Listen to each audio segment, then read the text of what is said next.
Good morning, all of you.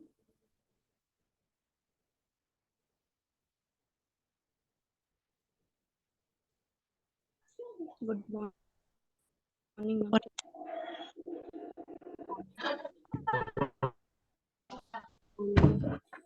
Good morning.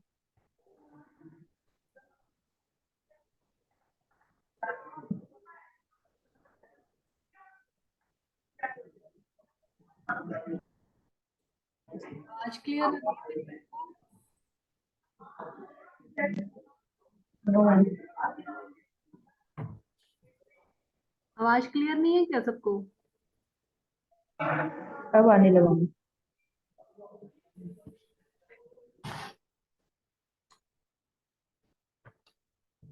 तो start करते हैं हम टॉपिक।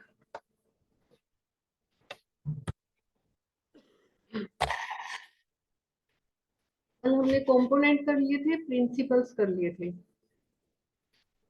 अभी हम करते हैं यहाँ से देखो, पाठ्यक्रम के प्रमुख आधारों का वर्णन कीजिए। Describe the main basis of curriculum.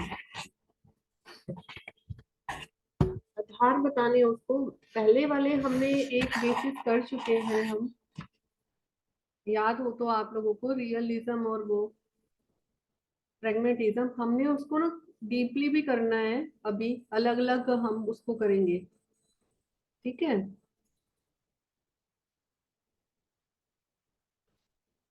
अब देखिए, पाठ्यक्रम के मुख्य आधार, पहला जो है पाठ्यक्रम का मीनिंग आप लोगों को लिख लेना है। उसके बाद इसके दार्शनिक इसके आधार बताने हैं। दार्शनिक आधार में देखिए, दार्शनिक आधार जिसमें मैं आप लोगों को एक बार हम पहले भी डिस्कस कर चुके हैं कि ये एक ऐसा विज्ञान है जिसमें हम ये कहें कि ज्ञान का विज्ञान है। दर्शन क्या है? ज्ञान का विज्ञान है। Psycho philosophy is the science of knowledge. जहां हम ये कहें कि एक ट्रुथ होना, उसके ऊपर विचार करना और हमें उसको एक्सपीरियंस करना इसके अंदर शामिल होता है। अब ये किससे रिलेटेड होता है? ये हमसे रिलेटेड होता है और समाज से रिलेटेड होता है। जहां पर हमारे आस पास चारों चीजें चारों तरफ हम ये कहें जितना भी इन्वायरमेंट आ जाता है और हमारी लाइफ से रिलेटेड होता है, वो दर्शन के अंदर आता है। तो पाठ्यक्रम में क्या है? पाठ्यक्रम ये कहता है कि मानव जीवन के प्रत्येक पक्ष व क्षेत्र में व्यक्ति के दर्शन का विशेष महत्व है हमारी लाइफ के अंदर।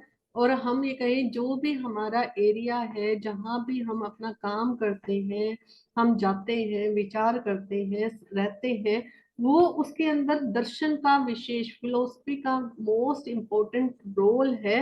हम ये कहें कि पूरा ब्रह्मांड जो है उसका दृष्टिकोण, उस कुछ, जैसे हम कहते हैं ना, भी उनके विचार कैसे हैं, उनका दृष्टिकोण कैसा है, ये सब क्या है? दर्शन है। जैसे हम ये कहें कि अगर आप किसी व्यक्ति के बारे में जानना चाहते हो, ना केवल आप किसी के पर्सन के बारे में आप जानते हो, आप उनसे मिलते हो, क्या आप उनकी सैलरी थोड़ा ना पूछोगे आप कुछ। तो वो क्या कहता है कि हम उसके बारे में डीपली, हम उसके बारे में ज्ञान लेते हैं कि आपका नाम कैसे है, उसका व्यवहार कैसे है, वो कैसे वो व्यवसाय कौन सा करते हैं, उनका ये कहें कि सामाजिक रोल के भूमिका क्या निभाते हैं। और फिर हम पूरी उसकी डिटेल निकलते हैं।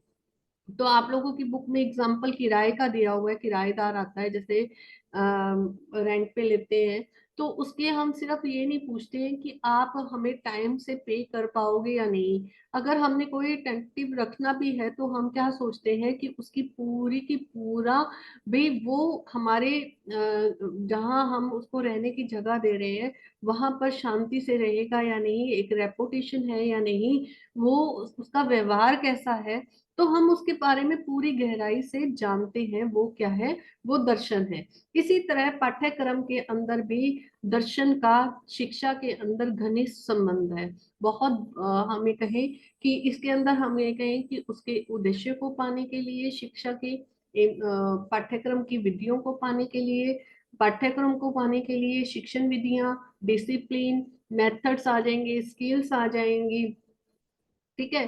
ये क्या है, सारा का सारा दर्शन के अंदर आता है।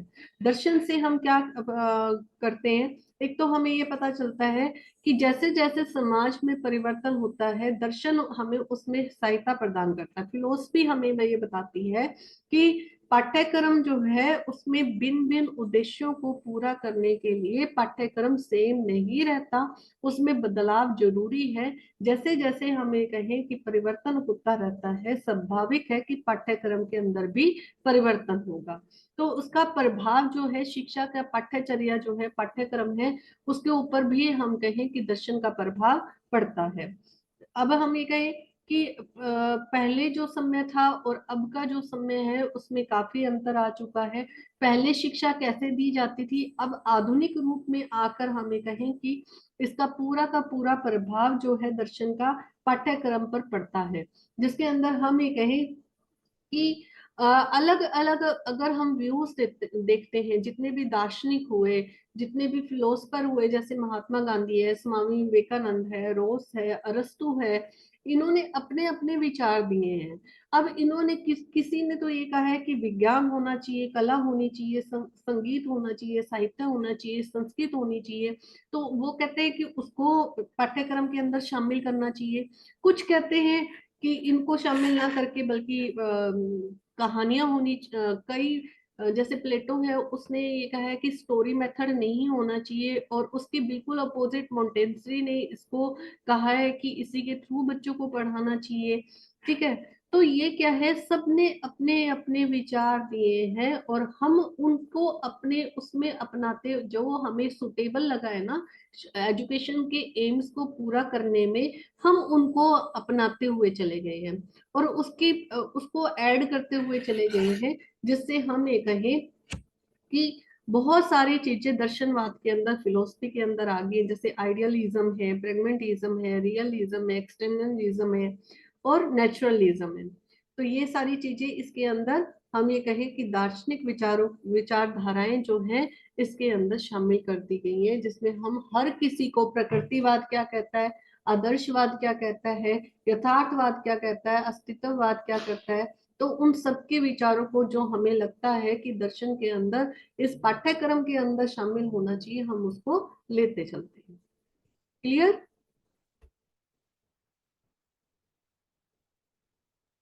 Yes ma'am.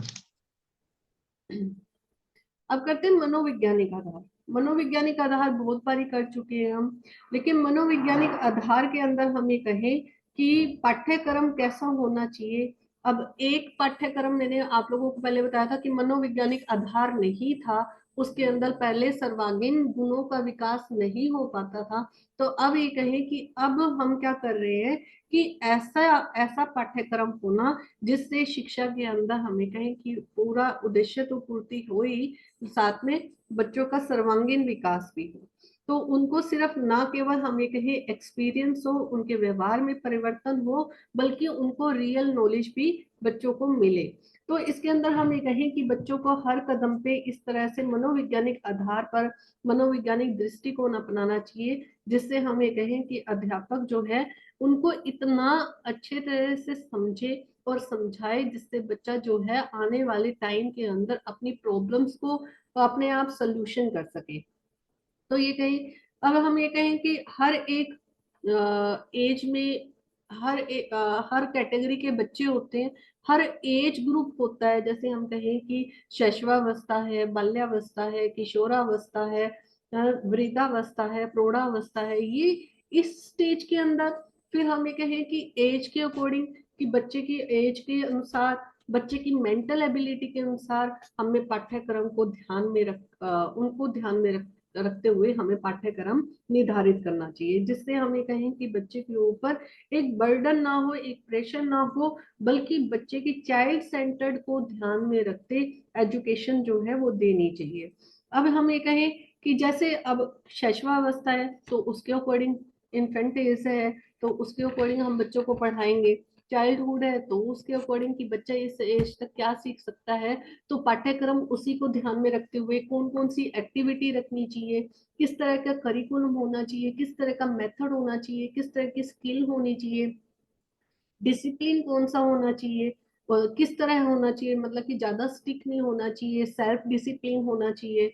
तो ये क्या है, ये सारी चीजें हम ये कहें कि टीचर टीचर सॉरी करिकुलम को जब बनाते हैं तब इन सभी चीजों का ध्यान रखा जाता है, जिससे बच्चा ना केवल एक ये कहें कि उससे सीखे, बल्कि प्रैक्टिकल थ्योरेटिकल सीखकर प्रैक्टिकल अपनाए और अपने व्यवहार के अंदर परिवर्तन करे। और अब बच्चा जो है एक एक्टिव रहे, क्रियाशील रहे, जितना वो खुद करके देखेगा उतना ही उसको हमें कहे कि बच्चा जल्दी सीखता चला जाएगा।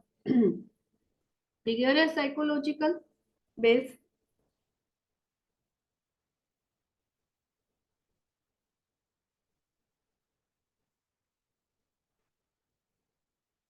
आवाज तो क्लियर हो रही होगी ना सबको? Yes, ma'am. हाँ जी। आगे देखिए हिस्टोरिकल बेस। हम कभी भी अपना इतिहास, कई बार बच्चे ये क्वेश्चन पुट कर लेते हैं कि अब तो मॉडर्नाइजेशन है और मॉडर्नाइजेशन ईरा है, अब क्या जरूरत है हमें इतिहास पढ़ने की, हमने क्या कर लिया इतिहास, अब गड़े मुर्दे उखाड़ने की कोई जरूरत नहीं है। लेकिन हम इतिहास से बहुत कुछ सीखते हैं। जैसे अभी कोविड आया था, तो हम हमेशा क्या करते हैं, कौन से टाइम में ऐसी सिचुएशन आई थी जिसमें लोग ज्यादा सरवाइव, लोगों ने जो मनुष्य के जीवन के ऊपर ज्यादा प्रभाव पड़ा था, लोगों ने सरवाइव किया था। अर्थक्वेक देखते हैं, हम बाढ़ देखते हैं, हम भुखमरी देखते हैं कि ऐसी सिचुएशन से उस वक्त कैसे बाहर निकला गया था। या हम ये कहें कि कोई भी एनिमी है, शत्रु है, वो आया था, उस वक्त क्या हुआ था, उस वक्त सिचुएशन क्या थी। इसलिए हमें वो सूचनाएं पाना बहुत जरूरी है, जिससे हम जितनी भी प्रॉब्लम्स है उससे बाहर निकल सके। ठीक है, और उस बाहर निकलने का काम कर सके। फिर है साइकोलॉजिकल बेस। साइकोलॉजिकल बेस जिसमें हम कहें कि सामाजिक आधार पर होना चाहिए, जिससे मनुष्य का हमें कहें कि हम उसको प्रॉपर गाइड कर सके, उसको एक तरह से हमें ये कहें कि उसकी आवश्यकताओं के अनुसार, कि आजकल की सोसाइटी क्या चाहती है, डिमांड क्या है, उसके अकॉर्डिंग हमें करिकुलम जो है अपनाना चाहिए।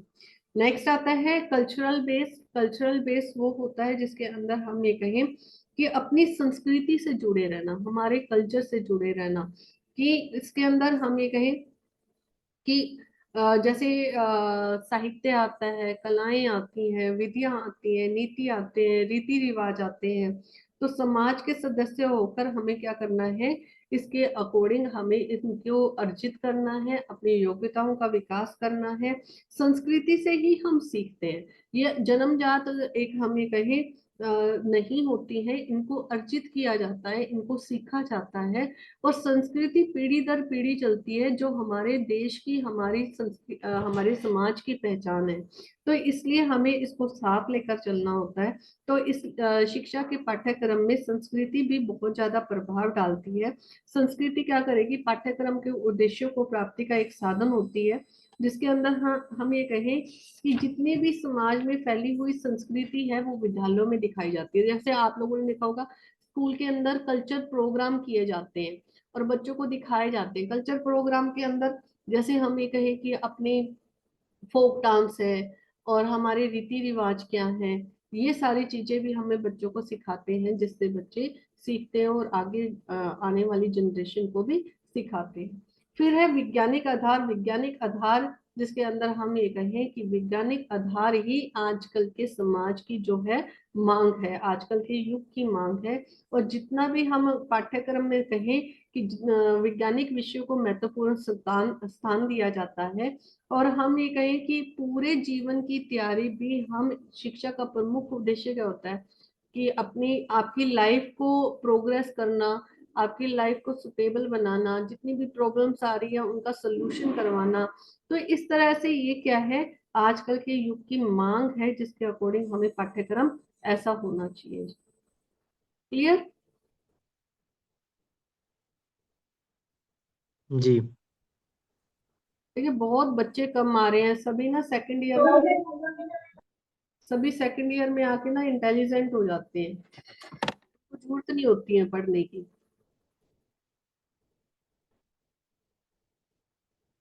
और जब मैं पढ़ा रही थी तो मेरे ख्याल से बहुत बच्चों को ऐसे लग रहा होगा कि ये टॉपिक नहीं है, और जब ये ही टॉपिक आप लिखने बैठोगे ना एग्जाम में, तो बड़ी दिक्कत आने वाली है आप लोगों को। फिर कहोगे मैडम इसमें और क्या लिखें, क्योंकि आपको तो दो चार लाइनें ही याद आएंगी उसमें। इतिहास क्या है, इतिहास हमें बताता है, संस्कृति क्या है, संस्कृति बताती है, लेकिन ऐड क्या करें इसके अंदर। अब मैं बता रही हूँ तो सुन नहीं रहे हैं, और फिर पढ़ेंगे भी ऐसा ही जिसमें फिर लिखा भी नहीं जाएगा। ये आपका टॉपिक था पाठ्यक्रम के आधार, ये कंप्लीट हो चुका है। एक क्वेश्चन आता है परंपरागत और हमें कहें कि परंपरागत या विषय केंद्रित पाठ्यक्रम के गुण या विशेषताएं। यानी परंपरागत यानी विषय केंद्रित होना, पूरा सब्जेक्ट अप्रोच वाला। ये ट्रेडिशनल अप्रोच आप लोगों को पता होगी, ट्रेडिशनल अप्रोच क्या होती है, ये सब पढ़ के आना, फिर हम डिस्कस करते हैं इसके बारे में। अब बच्चे भी कम हैं, और मुझे लगता है कि आप लोगों को ये लगता है कि ये तो इजी है, ये तो हम कर लेंगे। ठीक है, कोई बताएगा ट्रेडिशनल अप्रोच क्या होती है?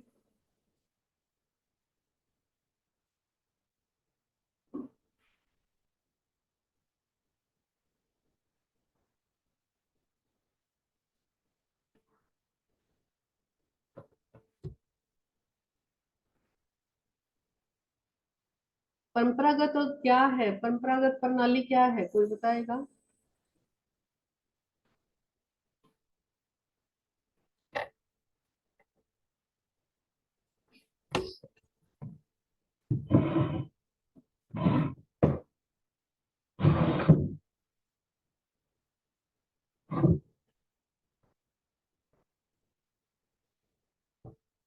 जी जी। तो ठीक है बेटा, कल ये टॉपिक करते हैं हम।